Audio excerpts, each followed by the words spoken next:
আসসালামু আলাইকুম everyone, welcome back to my channel delicious cooking by Tahira. মিষ্টি পিঠা তো অনেকবার খেয়েছেন, একবার ঝাল পিঠা তৈরি করে দেখুন, দেখবেন এটা তৈরি করার রিকোয়েস্ট আপনাদের কাছে বারবার আসতেই থাকবে। ঝটপট সকাল বিকালের নাস্তায় ময়দা আর সুজি দিয়ে দুর্দান্ত স্বাদের এই পিঠার রেসিপিটি তৈরি করে কিন্তু পুরো পরিবারের মন জয় করে নিতে পারবেন। তো চলুন দর্শক, রেসিপিটি দেখে নিচ্ছি শুরু থেকে শেষ পর্যন্ত। এই রেসিপি তৈরি করার জন্য প্রথমে একটা মিক্সিং বোল নিয়েছি। এরপর এই বোলের মধ্যে ব্যবহার করব 1 কাপ পরিমাণ ময়দা, চাইলে ময়দার পরিবর্তে আটাও ব্যবহার করতে পারেন। এরপর ব্যবহার করব 1/2 কাপ পরিমাণ সুজি, এখানে অবশ্যই সুজি ব্যবহার করতে হবে। এরপর ব্যবহার করব 1/2 চামচ পরিমাণ আদা বাটা, 1/2 চামচ পরিমাণ জিরা বাটা, 1/2 চামচ পরিমাণ রসুন বাটা, 1/2 চামচ পরিমাণ হলুদের গুঁড়া, 1/2 চামচ পরিমাণ মরিচের গুঁড়া, ঝালটা স্বাদ বুঝে কমিয়ে বাড়িয়ে অ্যাড করতে পারেন। এরপর ব্যবহার করব 1/2 চামচ পরিমাণ চাট মশলা, এখানে অবশ্যই চাট মশলা ব্যবহার করতে হবে। এরপর ব্যবহার করব 1 টেবিল চামচ পরিমাণ ধনিয়া পাতার কুচি, স্বাদ মতো লবণ। এরপর আমি এর মধ্যে অল্প অল্প করে নরমাল তাপমাত্রার পানি অ্যাড করে পারফেক্ট একটা ব্যাটার তৈরি করে নিব। এখানে পানি একবারে না দিয়ে এইভাবে অল্প অল্প করে দিব আর হ্যান্ড উইক্সের সাহায্যে খুব ভালো করে মিশিয়ে নিব।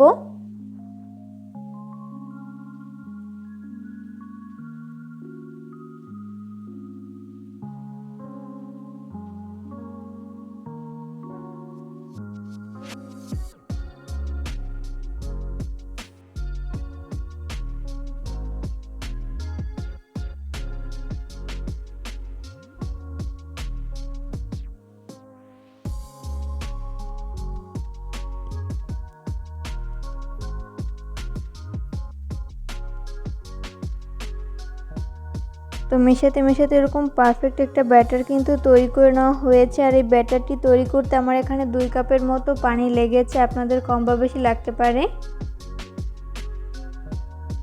এরপর আমি ঢাকনা লাগিয়ে 30 মিনিটের জন্য রেস্টে রেখে দিব। এরই মাঝেই মিশ্রণটি পুরোপুরি সেট হয়ে যাবে। 30 মিনিট পরে আমি ঢাকনা উঠিয়ে নিচ্ছি। এরপর একটা চামচের সাহায্যে ব্যাটারের ঘনত্ব আপনাদেরকে দেখিয়ে দিচ্ছি। খুব বেশি পাতলা আবার খুব বেশি ঘন না, মিডিয়াম ঘনত্বের একটা ব্যাটার তৈরি করে নিতে হবে। এরপরে পিঠাগুলোকে ফ্রাই করে নিব, ওই জন্য চুলে একটা ফ্রাই প্যান বসিয়ে দিয়েছি। এরপর যথেষ্ট পরিমাণ সয়াবিন তেল দিয়ে দিয়েছি। তেল যখন ভালো মতো গরম হবে ওই পর্যায়ে আমি এর মধ্যে 1 চামচ করে ব্যাটার দিয়ে দিচ্ছি। পিঠা ভাজার ক্ষেত্রে কিন্তু অবশ্যই তেলটাকে হাই হিটে ভালো মতো গরম করে এরপর পিঠার ব্যাটার দিয়ে দিতে হবে। তো প্রথম ব্যাচে যতগুলো পিঠার শেপ ধরে আমি ততগুলো দিয়ে দিয়েছি, বাকিগুলোকে পরের ব্যাচে ভেজে নিব। যখন পিঠার ব্যাটার দিয়ে দেওয়া হবে ওই পর্যায়ে আমি চুলার আঁচ মিডিয়াম ফ্লেমে রেখে পিঠাগুলোকে 2 পাশ খুব ভালো করে ভেজে নিব। যখন পিঠাগুলোর এক পাশ ফ্রাই করে নেওয়া হবে ওই পর্যায়ে আমি উল্টে দিব অপর পাশটি ফ্রাই করে নেওয়ার জন্য। আর এই পর্যায়ে কিন্তু অবশ্যই চুলার আঁচ মিডিয়াম ফ্লেমে রেখে এই পিঠাগুলোকে ফ্রাই করে নিতে হবে, এতে করে 2 পাশ ভালো মতো কুকড হতে পারবে। কোনোভাবেই চুলার আঁচ হাই ফ্লেমে রেখে পিঠাগুলো ফ্রাই করা যাবে না, সেক্ষেত্রে উপর থেকে খুব দ্রুত কালার চলে আসবে, তবে ভেতরটা ভালো মতো কুকড হবে না, তাই লো আঁচে ভেজে নিতে হবে। উল্টে পাল্টে পিঠাগুলোর যখন 2 পাশ খুব ভালো করে ভেজে নেওয়া হবে ওই পর্যায়ে আমি পিঠাগুলোকে তেল ঝরিয়ে তেল ছেঁকে উঠিয়ে নিব। সেমভাবে আমি বাকি পিঠাগুলোকেও ভেজে নিব।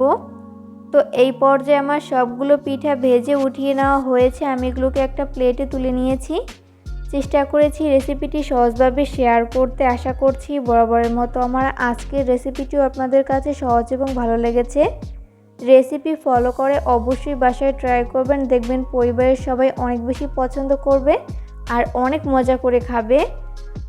যারা মিষ্টি পিঠা খেতে খেতে বোর হয়ে গেছেন তারা চাইলে কিন্তু আমার আজকের এই ঝাল পিঠার রেসিপিটি ট্রাই করতে পারেন।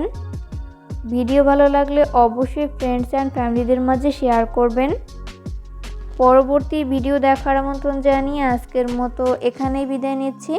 সবাই অনেক বেশি ভালো থাকবেন। আল্লাহ হাফেজ।